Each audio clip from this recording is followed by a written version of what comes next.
The gentleman from Texas, Green, who is the chair of the Subcommittee on Oversight and Investigations, is now recognized for 5 minutes. Thank you, Mr. Chairman, and I thank the ranking member, and I'm grateful that we're having this hearing. I think it's exceedingly important. Let me start with an expression of gratitude for posting H.R. 3716, the Systemic Risk Authority Transparency Act.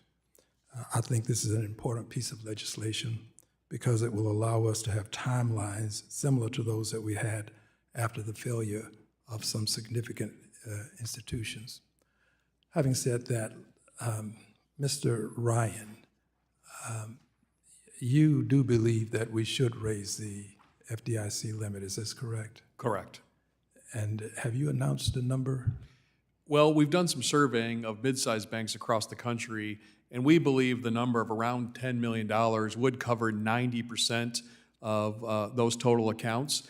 If we raise the number to $20 million, for example, we pick up about another 5% to 95%. And you would differ with Mr. Norquist, I take it. Mr. Norquist seems to think that this can be handled by the private sector. I think that's concentrating risk in unknown sets of entities, whether it's reciprocal networks or private insurance. I think that creates a whole new set of risks that we have not quite evaluated yet.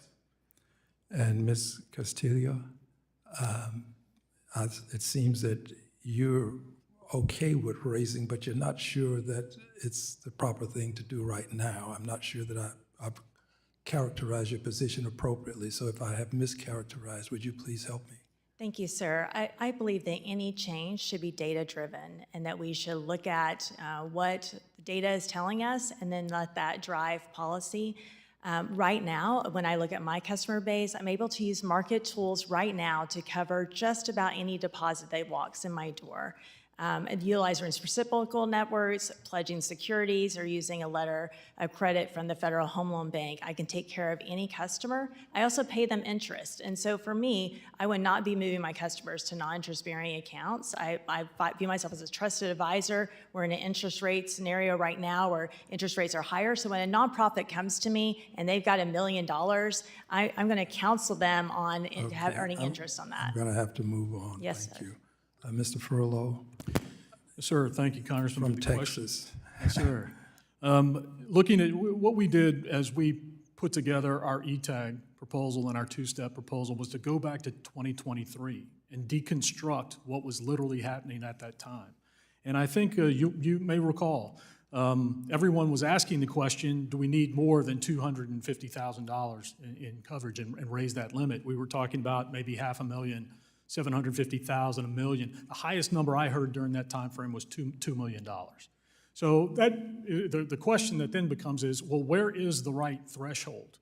And I don't know that we know the answer to that, which is why, again, we're proposing the ETAG proposal, which is a two-step process. Let's get a backstop in place so we can figure out where the threshold is and where we can set essentially a fair threshold for banks of every size. I think I have your point. Let me move on. Mr. Norquist, no disrespect, but I know your position, so I'll move to the next person if you don't mind.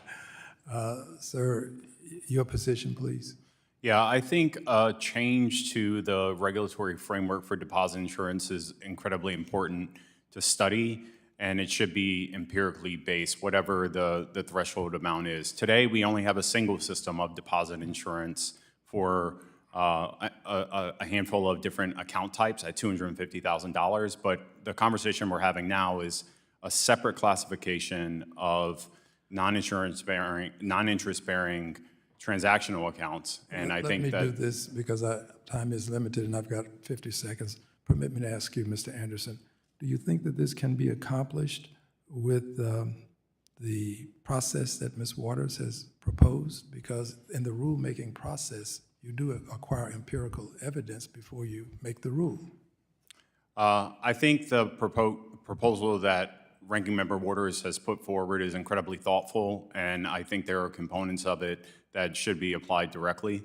I think the emphasis on a study and ultimately allowing the FDIC, who hasn't yet weighed in on this debate, to provide a critical recommendation on what a potential increase for these non-interest-bearing transaction accounts would look like.